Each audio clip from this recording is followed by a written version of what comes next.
Welcome, everybody. I'm delighted to be here with my dear, dear sister, friend, Elayne, who I'll be calling Lainey. You can call me whatever you want, darling. That's what I need to call you. And I'm just so happy to sit with her to explore what it means to be going through perimenopause at this time of our lives,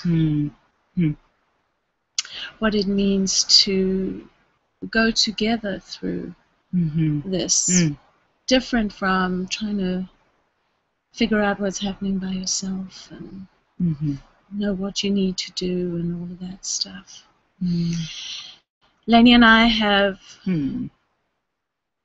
traveled the last decade together, at least, in close conversation about all the things related to being a woman.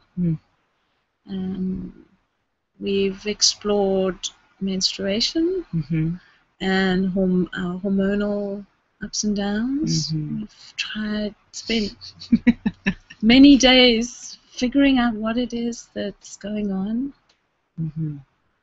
and how to make sense of it, and coaching each other through that terrain. And it's been a pleasure to do it with you, and I am happy to sit with you today to see what this experience is like for you. Well, I'm happy to be here too, and I think one of the things when Ashley and I were in conversation about her possibly interviewing me for her amazing work, the conscious menopause work, is I said to her, I think it's going to be much more dynamic for you to be in conversation with someone who's actually going through this and who is been in my own challenges around accepting the phase of life that I'm in and learning about what it really means to be in this phase. And so I'm just excited to be here to elucidate the amazing work that you're doing, Ashley, and how you've helped me and how I see you helping so many other women to reframe, to recontextualize what it means to be at this phase of our lives into something that's an amazing gift, actually, that's something we can learn how to embrace and something we can actually learn how to step into with more grace than seeing it as being such a problem or a sign that somehow we're all washed up and done. Far from it. I don't feel washed up and done at all. I feel like I'm just beginning. Yes. And that's part of why I wanted to be here with you today. So, yay. Thank you, Madam. So let's start with your recent coming out as a perimenopausal woman. It's really funny when you say that, because I turned 46 this year, and Ashley's a couple of years ahead of me. And so this is the thing that's been really remarkable to me in this whole journey, is obvious symptoms of menopause kind of nipping at my heels, and I've been conscious of shifts in my own body and my own physiology over the last few years, but it was really last month that I had like a huge aha experience.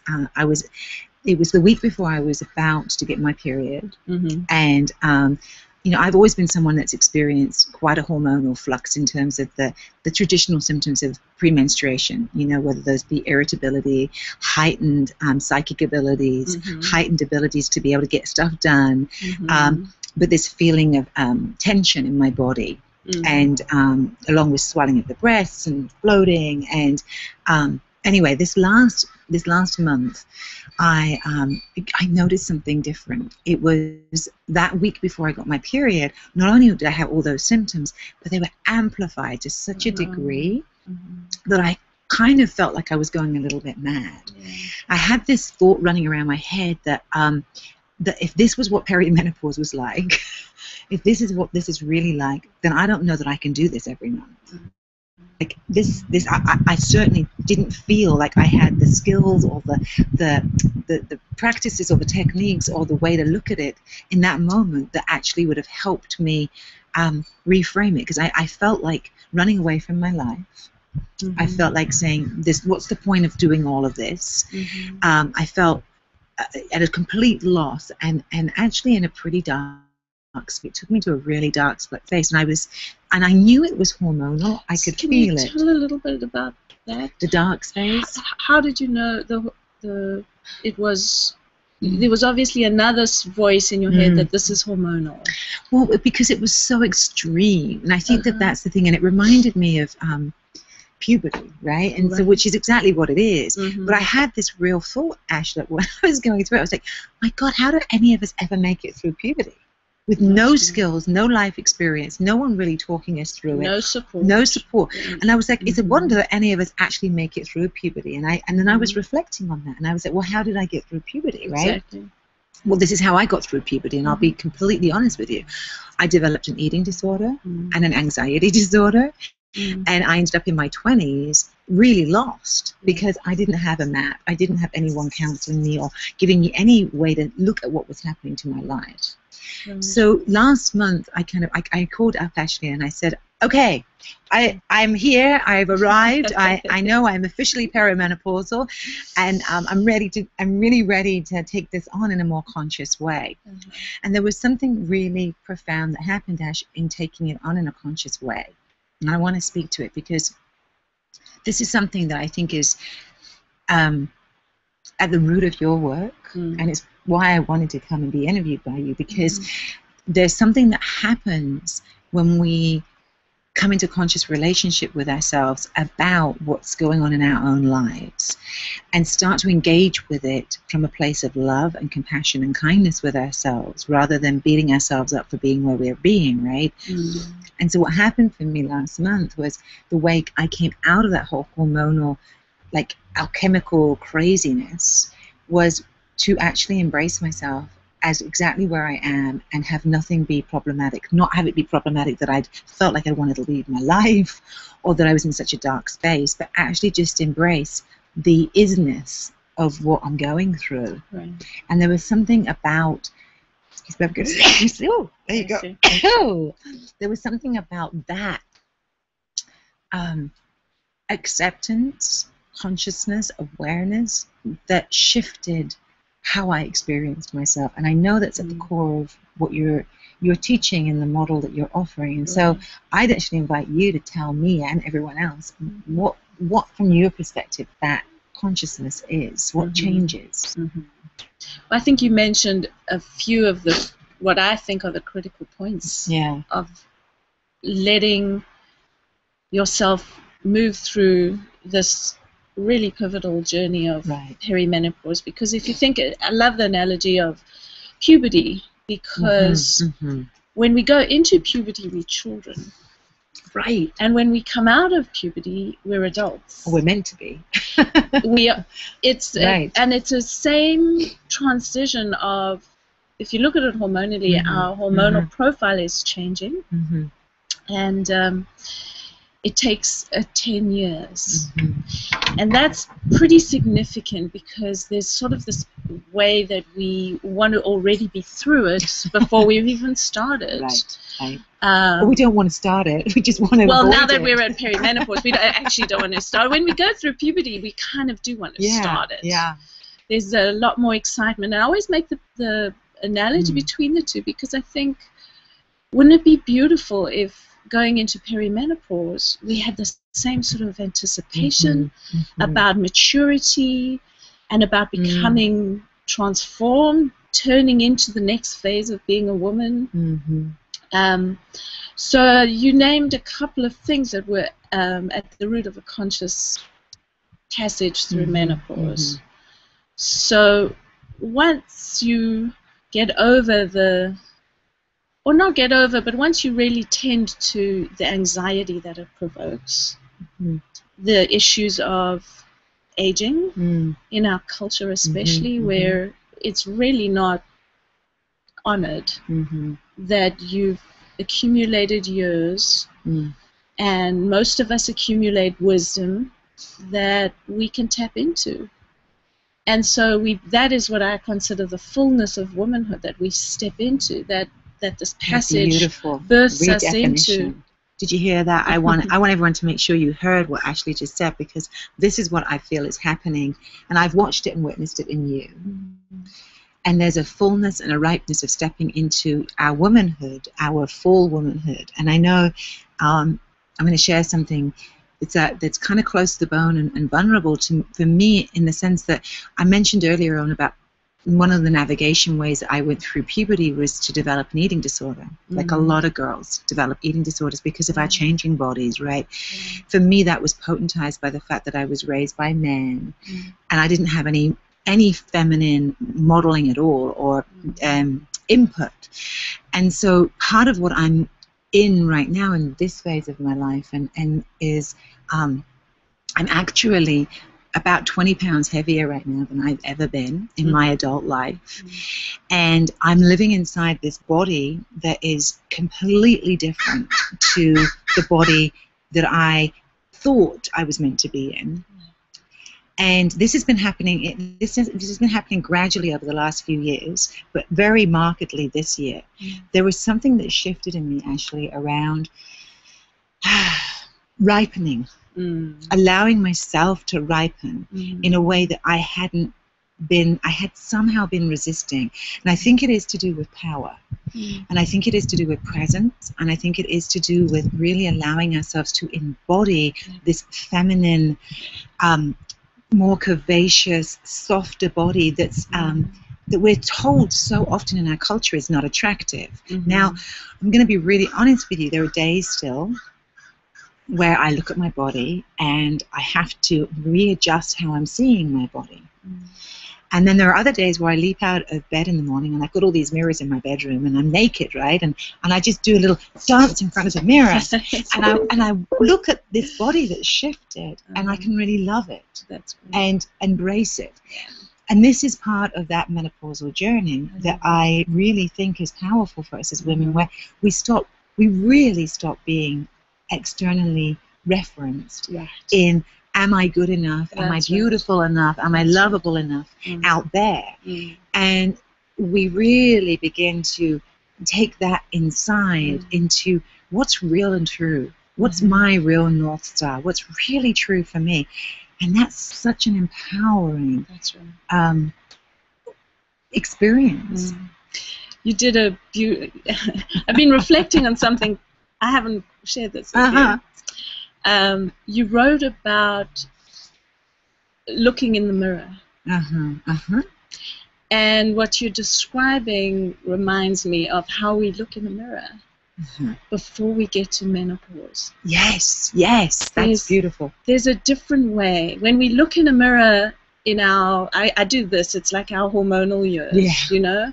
We've come through puberty, and we have that 20-year, 25-year monthly ride that we go on.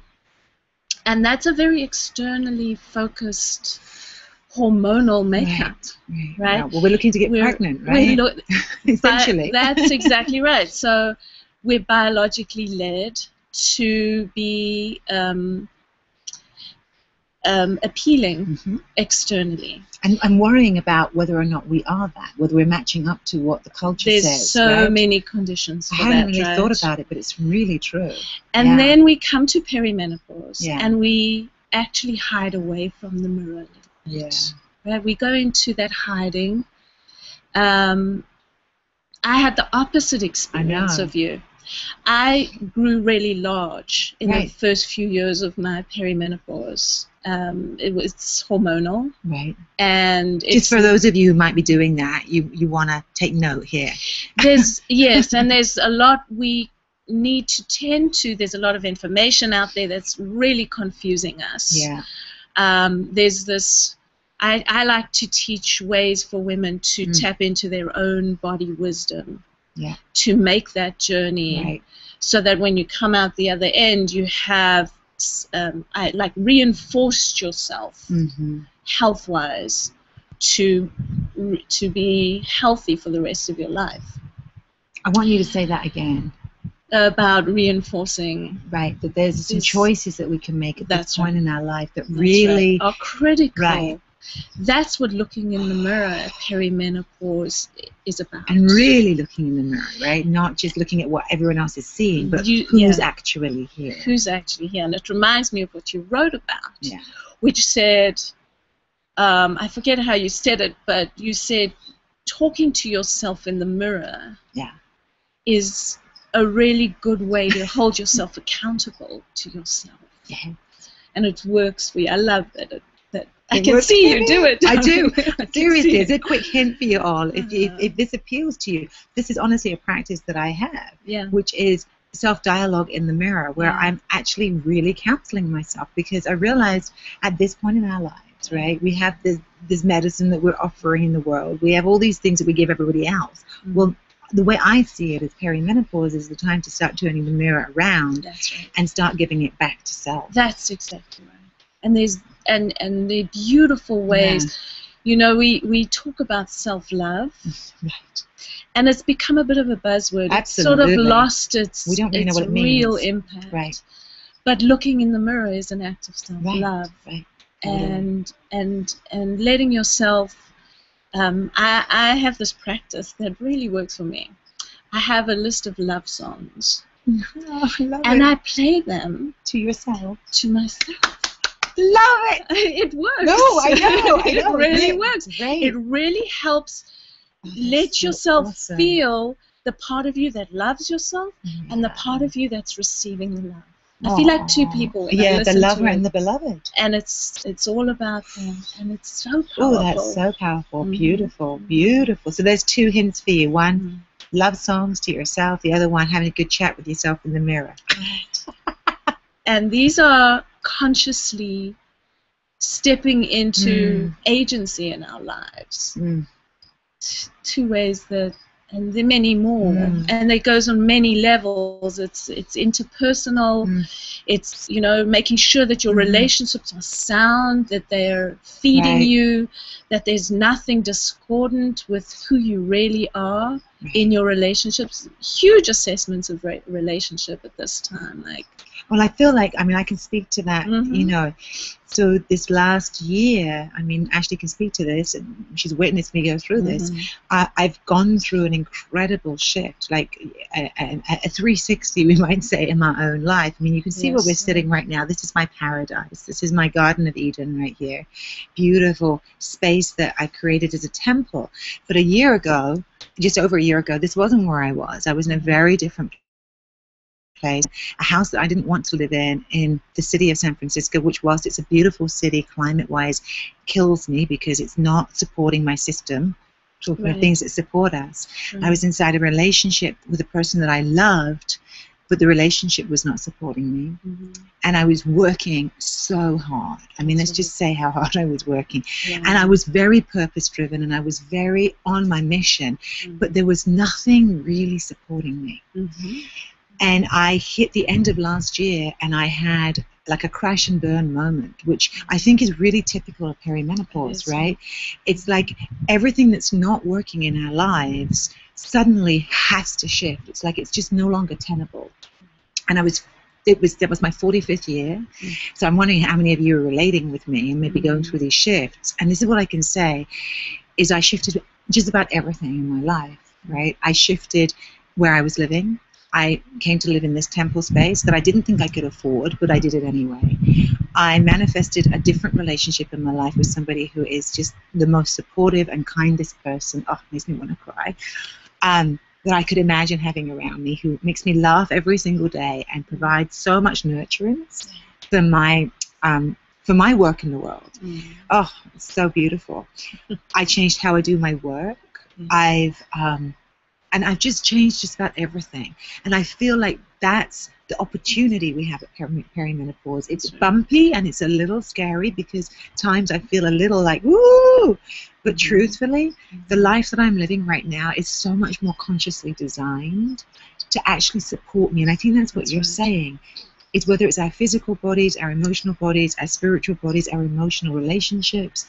This is the time in our lives where we get to redesign it consciously with our wisdom of what we've gleaned in community with our sisters. That's the key. And I think what you're offering, Ashley, is unprecedented in the sense that you're offering a model not only to depathologize menopause, but to understand menopause as a rite of passage, as a way that we as women are invited into the next level of splendor of who we are. And it's been so misunderstood and so hidden, along with most of our feminine wisdom for the last 2,000 years. But I feel like if there's one thing that I want every woman watching this to get about the work that you're doing that's so revolutionary, it's that it's actually providing a space, like a womb space, for us to rebirth ourselves in a way that is so empowered and so beautiful, and leads us into our 50s from a position of just celebration. And I just see all of us kind of like coming into this maturity in a way that is so resplendent. You know, I had this experience, I'll share this, it's very funny. The other day, I was doing a video series, and I had a young guy here videoing me. And he was like 32, right? That's young to me now. 32, that's crazy, right? And we were bantering backwards and forwards and doing our thing. Anyway, we get to the end of the video, and we've been together all day. And we start talking about birthdays, and it shows that he's got the same birthday as me. And so we're laughing. And then I asked him, I said, well, how old are you? And he said, I'm 32. And he said, how old are you? And I said, I'm 46. And he stopped, and he looked at me, and he said, that's 46? That's what 46 looks like? And I laughed, and I said to him, yeah. So yes, indeed. Yes, indeed. This is what 46 looks like. Because if you think about it, the women who came before us, the generation before us, 46 was old. I know. But we're redefining how we live in our bodies. That's right. And so I don't know, you know, there's a lot more I could say, but I want to just open up to a question that you might have, because I know there's things that you want to get to. So yeah, sex. Oh, I love that. She just did that. That was great timing. Sex and menopause. Do you really want to talk about sex, ladies? Let's talk about sex. Okay, ask away. I'm blushing already. Can you tell? So something changes as we go through this birth canal. Yeah. To our sexuality. And it shuts down a little first, just to kind of I already did that one. Yes. Right. I think we've all done it. And it's really an interesting part of our systems to get shut down, because you get to really appreciate it, for one. Right. And you get to really look in the mirror again. It takes us back. Do you think that it's about, because when you bring it up, the first thing that comes up for me is this question of really coming back into our sexuality from a position of what's pleasurable for us and not for the other person. That's right. It's that whole thing again, right? It's a reorientation, right? From pleasing the other. That's right. To what's pleasing you. That's right. In service to like that Shakti, or that energy moving more fully. And I think for me, honestly, Ashley, and this is the revelation, I feel more sexual and more erotic and more sensual since I've allowed my body to gain weight. That's beautiful. And it's really a revelation, right? It's revelation. And there's and there's another piece that I did in there that I want to say out loud. And I actually got a Facebook posting from someone around this who was surprised. I'd posted this post around chicken soup. And this is a whole new thing for me, making food. Ashley's like completely in awe that I'm actually making food. She's very excited about it. But I also this year started to eat meat again after 30 years of not eating meat. I became a vegetarian when I was 14, 15 years old. And I just got the intuition internally, no, you need to eat meat. And it's not like I eat a lot of meat, but I eat chicken and I eat some beef now. It, you know, I happen to live in an area of the world where we can get really good quality meat, right? And so the reason I'm bringing that up is because, again, I think it's about, you know, we sort of come identified with a certain way of being in the world. And I think at perimenopause, what I'm realizing is everything's up for grabs. Isn't that great? Yeah, like you can redefine the whole thing. That's and it's like a portal to redesign the whole thing and go, no, I don't like that. That's not working. That's right. And the way that that's connected into sex is because sex is so, you know, it's about our senses, right? It's about sensuality more than sex. And I feel that there's something happening in my body at this phase of my life that's to do with awakening sensuality in a whole different way. And I haven't make sense of that in my mind yet. I'm aware of it in my own embodiment. And and you know, for those of you who know me, you know, my whole shtick is about the divine feminine and embodying that. And we're so related on that front. I come at it from a slightly different angle, but it's the same medicine, which is that, you know, our job, if you will, our purpose at this point as women is to bring the feminine back through our bodies. And this is a really huge part of what you're speaking into, right, is really fully getting here into this beautiful physical body.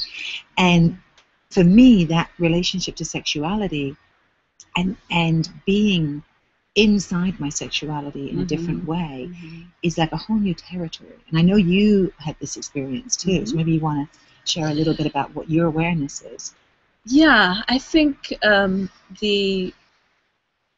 lot of women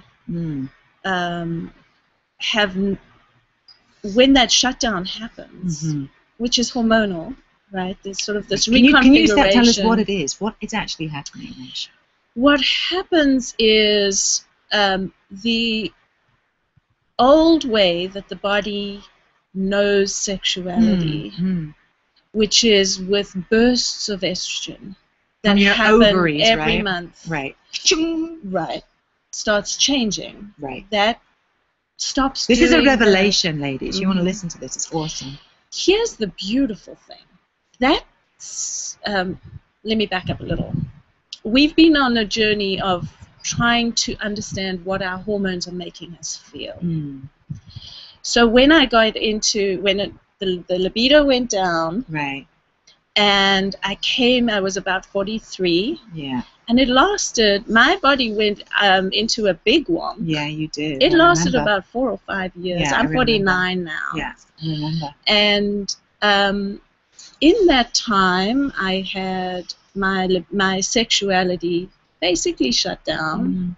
It was very hard. We used to have these words. We said Ashley went and lived under the bed for a few years. I did. I climbed under the bed. She went missing. She was like MIA. For those 4 years, you were, I honey. would say. I would say so. My kids left home and I just retreated to under the bed. So where are you? She'd say, I'm under the bed. That was her code word. And my sexuality was under the bed, unfortunately, too. So what I understand about, from a hormonal perspective, from a psychological perspective, from a spiritual perspective, the journey of menopause is kind of like the caterpillar going into the chrysalis. And in the chrysalis, the caterpillar dissolves and reconfigures into a butterfly. And perimenopause is us in the cocoon. That's right. And our sexuality goes into the cocoon too and reconfigures. So what a lot of women do when their sexuality goes down, for a lot of women, that's huge relief. Because they no longer have to plead. Right. And they no longer have to feel torn about not feeling like sex or feeling like sex or they whatever. Just don't. They just don't. Their bodies have shut down. And while that's happening, we have a choice. And this is true for all aspects of perimenopause. There are all these choice points you were talking about. And the choice point around sexuality is, am I willing to love myself enough to allow this change to take place in me where my pleasure becomes what guides my sexuality? I want to breathe that in. It's so radical. You know, when you say it, Ash, you know, it gives it, I'm suddenly having an awareness. You know, Ashley runs her company, it's called Conscious Menopause. And there's a consciousness moment, you know, of what I was up to in my last relationship. And I would say, you know, I was in that relationship for nearly 5 years. And the first 2 years, my sexuality was fine. And the last 3 years, which was when I turned 42, 43, right, same. I just got very shut down, and it caused a lot of problems in our relationship, a lot of problems. And what resulted was, one of the main reasons that I ended up having to leave that relationship was because I wasn't loving myself inside of it. And the real root of that was that the way that intimacy was expressed wasn't nourishing me. And I really want to say that out loud, right? And it's really a lot typical. of women that they like don't get that connection to their sexuality. That we need intimacy, and we're just not willing to put up with it anymore. That's right. That's the real truth. And I think that's the beautiful part, is that you become so aware of what's not working. That's right. And you're no longer willing to just hobble along with it. Exactly. Because it just doesn't work. That's right. They've done research about this. Have they? Oh, yes. It's beautiful. The research is that we, up until perimenopause, and we're talking about this transition in our sexuality, up until perimenopause, desire precedes arousal. Okay, just get that in my head. Desire precedes arousal. So we get desire. We feel desire, and then we're aroused. Okay. And that switches. So then where arousal creates desire. So what does that look like? Let's paint a picture for us, because I'm getting it, but I want to feel it. So if we have arousal, and what turns us on becomes the reason that we want to be sexual. We want to be intimate with someone. Right? Yeah. And then the desire comes up. So there's an arousal. And so I love you. I want to be close to you. Yes. I like the way I feel around you. Right. So I like the way you look at me. So then that's arousing. And then the desire. And then we want to be with someone. So interesting. That flip is really interesting. So then it does become more self-referenced. Exactly. In terms of, it's not about the other person, it's about the locus of that desire being within you. That's right. There's one other piece that I want to speak to, Ash, that's also another conscious aha that I feel it's really, and I want to speak it aloud because I'm wondering if some people who are watching this. So I didn't have babies, right? I didn't. It was a conscious choice on my behalf to not have children this life, and I suspect that part of my reluctance around perimenopause, around really entering into this phase, is somehow intimately entwined with the fact that I didn't reproduce. And there's some part of my primal body that wasn't quite ready to enter this transition, because there's, on a primal level, something that didn't get fulfilled. And so and I think that's part of a gift that I have, but it's also part of what's made it a little bit more difficult for me to come into an acceptance around it. Even though I was consciously really inside the decision to not have a child, our bodies do all kinds of amazing things, and I think there's a very strong part which is like, no, we didn't do our work here. We're not ready to let go of this whole thing yet, and So I'm just saying that aloud. Thank you for speaking to that. That's right. It's like it doesn't feel quite right because you didn't, consummate that thing, even though. So I'm just saying it out loud to all of us all of you who may be here who haven't had kids, just to bear that in mind, because there's a part about revisiting that too, that decision. Right.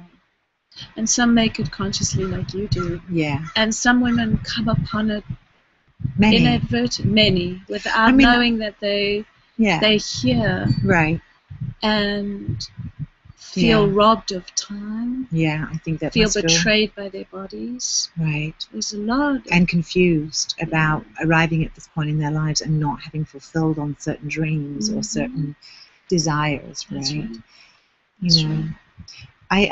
It's tenderness around that. Yeah, and there's also so much value in our culture placed on having kids and what that all means, and especially as a woman. So it's all in there. Yeah. It's a very there's a lot of loss. and tenderness. Which is also, again, part of what I think happens. I want to talk a little bit about the pathologizing of menopause, because I think that that's oftentimes how we even identify it, and there's all this criteria, right? There's these, as a therapist, I was taught to diagnose. And so, it's like diagnosis, it's ruling out, right? It's 7 out of 10 symptoms, and it's all based on symptomology and what is a symptom, right, in the body. And so, the classic ones are hot flashes, or, irritability, or I don't even know, bloating, breasts, dry vaginas, you name it, all these symptoms that we're told about, right? And I think for me, part of embracing this model that you're offering as well has been really recognize that menopause is not a set of symptoms. That's such a narrow viewpoint of what's happening. It's not a medical condition. Just like pregnancy is not a medical condition, neither is puberty. They are natural phases of life that, if we can actually tune into them, they have a natural wisdom to them about what's happening. And I really want to invite, this is for me, this is to really invite myself to step outside of trying to fix the symptoms. And this is why I think your brilliance is, Ash, is that your whole model is not about fixing symptoms, although that's what often brings women to you, right? It's really about a complete overhaul of how you're looking at your life and yourself, and and instilling a completely new model of how to live our lives. And I feel so passionate about that part of it, because I feel we all deserve that. Every one of us as women, we've had a hard time in our bodies. And yes, I agree. I've had a hard time in my body. I've had a hard time even getting in my body. That's right. Right. And so that breaks my heart. Honestly, when I see how women suffer from all these messages and all the ways that we just confused about what our bodies are. Not only our bodies, it's you're talking about the phases, and it helps us to know what's going on, but they also instruct us on who we are.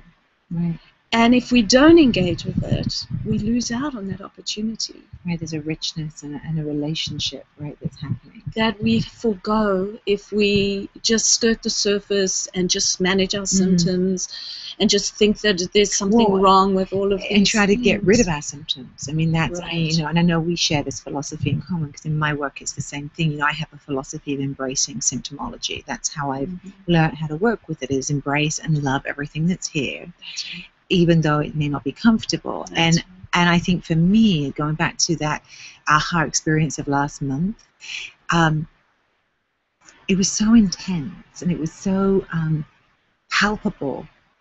The hormonal amplification, I got to be in it from the dark side, but then I also got to be in it from the light side. And maybe I need to speak to the light side. The light side of that amplification was, it's so loud and so big in your consciousness, there's no way to avoid it. You can't go around it. You can't go over it. You can't push it away. You can't medicate it down. You have to listen to it. And within that, there's such a gift that happened, which was actually meeting myself in a place of being in my complete edge and loving myself there, and just being able to go, okay, here I am. This is my edge. And what I'm going to say about the transition that I notice that I'm going into my own life, and I feel like, there's a way in which at perimenopause we go through this kind of inward motion, and then we come through this outward motion, and I feel like both you and I are kind of in an outward trajectory right now. You're launching work into the world. I'm about to launch work into the world, and each of us are launching work that's based on our medicine. The medicine that we've been cultivating and taking our entire lives, right? And that's why I want you to get, this is like a medicine woman here. This is who you're getting here, is a medicine woman's perspective on this work. And she's in conversation with a priestess who happens to be the medicine bearer of presence, which has been my biggest thing, is how do I actually get here and be present here on this planet?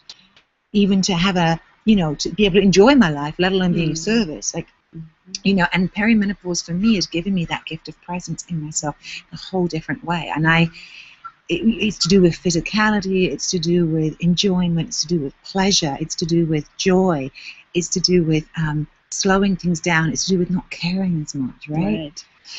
So, that's right. So I'd like to chat a little bit about how we help each other during this time. Yeah. Right? Yeah. I know I couldn't do this without you. Yeah. So how do we help each other? Well, one is just by having community, to actually be in conversation about it, to have a space where I can come, for sure, where I can say to you, this is what's happening to me, you know, and have the wisdom of your listening. Yeah. And just your understanding. And one of the things I've appreciated about being in this journey with you, Ash, is that you didn't try to make me see where I was. Like, you would just keep holding the possibility of, oh, maybe this is happening and this is happening, and just kind of like reflecting it, but very spaciously. Because I think that that's the truth, is that this transition's so big that we need each other as those mirrors to hold each other unconditionally and just be like, this is your journey. Yeah. And your power is coming through, and everything that you're doing, and being with each other in that. I feel like that's really why I wanted to do this conversation with you, is because when I saw what you were up to in the world with this, I was like, you know, we need to get real with each other about the need for our sisterhood to go through this. And I think a lot of it's about, for me, redefining that sisterhood too. Yeah. And how we can connect as women and really support each other. That's from right. Not being in competition and comparison and needing to prove ourselves and actually healing some of those wounds that are so prevalent when we're in our 30s and 20s. Yeah, you know, that's right. that we don't have to do that anymore. So I think that that's a big healing. That's beautiful. As to why we need to be together. Yeah. There's also a way that we reflect for each other. Coming back to the mirror, right? There's a way that in circle or in community, in the woman, I call it the collective, right? Because we're all pooling this. We're all doing these journeys. We're all learning what we're learning. We're sharing what we're sharing, and it's getting pooled. So that the next generation coming through has this pool to step in, just like we stepped into the pool of the generation before us. Which was that whole women's liberation movement pool. Love it or hate it or whatever. I thank them we would not be sitting here without that. Absolutely not. You know? Absolutely. And I really honor the birth canal they went through for us. It was a fierce one. That's right. That's right. It was really intense. Yeah. We get to have it without the fierceness, right? Without the aggression or the intensity that they had to have. So here's our collective pool, and something very magical I find happens in circle with other women, and that's that more of me is called forth in the circle. That doesn't get called forth if I'm not in the circle. That's right. That's right. And that's my gifts, and that's my challenges, and my vulnerability. It's my power. Your realness. My realness. Yeah. But it's also my holding myself accountable. Yeah. Like, you hold me accountable in my life, and I hold you accountable. And if it wasn't for that agreement between us, that's right, and that commitment to one another, that's right, we'd be still like chasing our tails, I think. That's right. So I just want to honor you and thank you, and really like underscore how beautiful, what a choice and an option this is for all of us. To find each other and have these kind of conversations. Yeah. You know, as you're speaking into that, I feel it's interesting. I'm having a felt experience in my body of what happens when we're in community. And, you know, it's one of the things that about a lot in the past, which is that, as women, when we come into connection with each other, there is a release of a hormone that happens, which is oxytocin. That's right. And there's a relaxation and a letting down.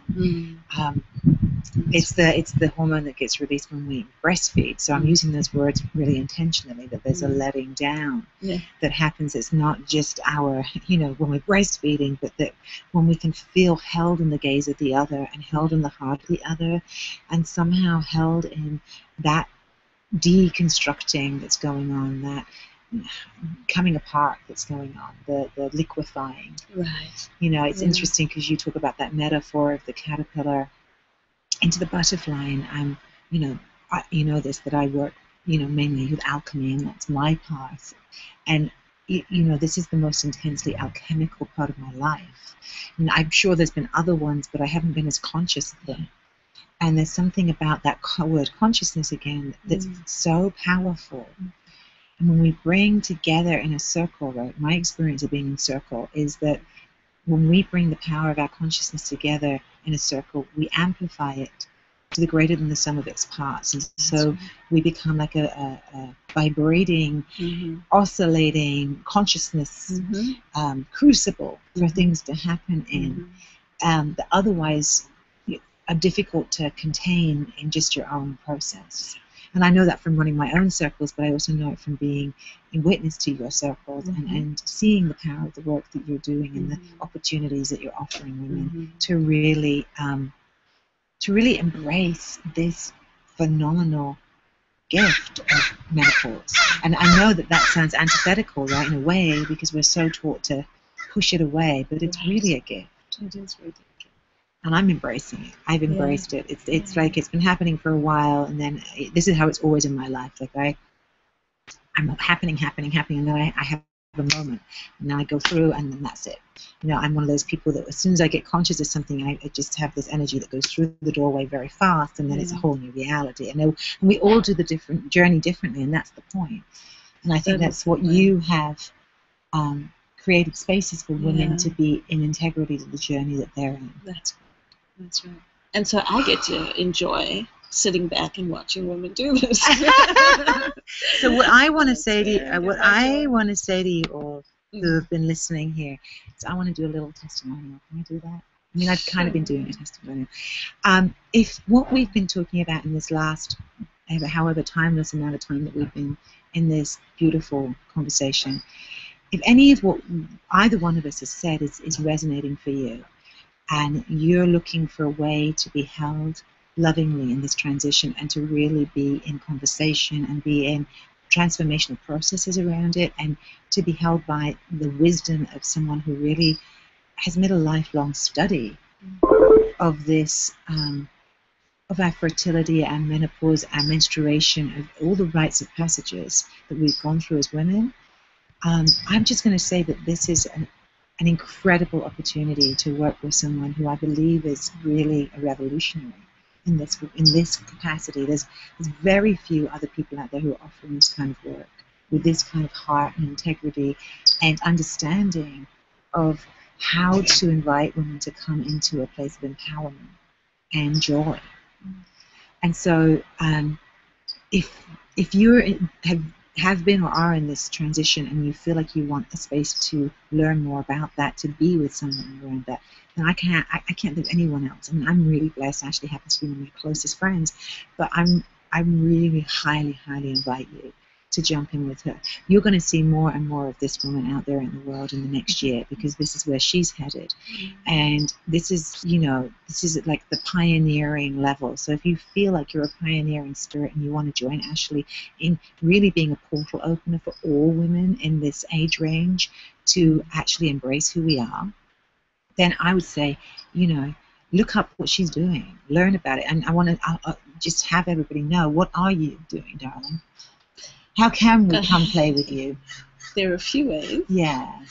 But the way I'm offering circles, conscious menopause circles. Online, right? Online. Which is amazing. You get how amazing that is? You can sit in a circle with her online. She can be seeing your face. You're going to be seeing her. I mean, that's just awesome. We see each other's faces, which is, I waited for the technology. I know. I hear you, sister. Until I could feel like, the circles I've been running here in the Bay Right. Area for these years, where there's such a beautiful intimacy and the Right. container is Right. so tangible, whether we're together or Right. gone on with our lives, we Right. still feel it. Right. I wanted to offer that Yes, of course. online, Yeah. and found the technology. Right. So Awesome. yeah, so So I keep cool. them small, Intimate. very intimate. So how small is small? 8 women. 8 women. That's Mhm. 8 of you with her. I Mhm. mean, it's incredible. And you get to be an intimate circle with you, and you're bringing what you've been doing in person, online, That's right. so that women like, you know, you can participate. I mean, this is the thing is, That's what I know that many of us are doing this right now, is launching our work online in a whole bigger way, because we really get that that's the way to impact, right? Right. Yeah. This is going to become a whole movement. It already is a whole movement. Mm. So if you're ready to be part of a movement that's not just about your personal healing and personal growth, but it's actually about you affecting the paradigm of how we're viewed as women, how the feminine is viewed on the planet, how we can step into the majesty and elegance of who we actually are. Ooh, honey.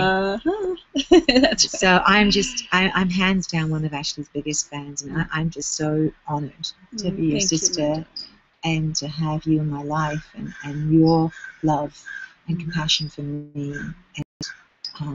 It's unprecedented, and I just, thank you for having space for me in your heart like you do. Oh, it's such a joy and a pleasure and an honor. So in closing, what would you like to share with these lovely people that are here? I would like to invite all the women, and if they're men too, all the people who are want another way to love themselves and to feel at home in their bodies and to support other women through this journey, whether it's in this format or whatever format. Find each other, hold each other in this non-judgmental, loving container where the intention is for our healing to happen with and for each other. Beautiful. And I want to thank you, Elayne, for guiding me through my life and being such a beautiful model and companion. That's what it's all about. Yeah. I'm so blessed. Oh, yeah. So it feels like we've come to a natural cyclical pause moment. You can expect to see a lot more of her, which is a good thing, because we need the wisdom that she's bringing.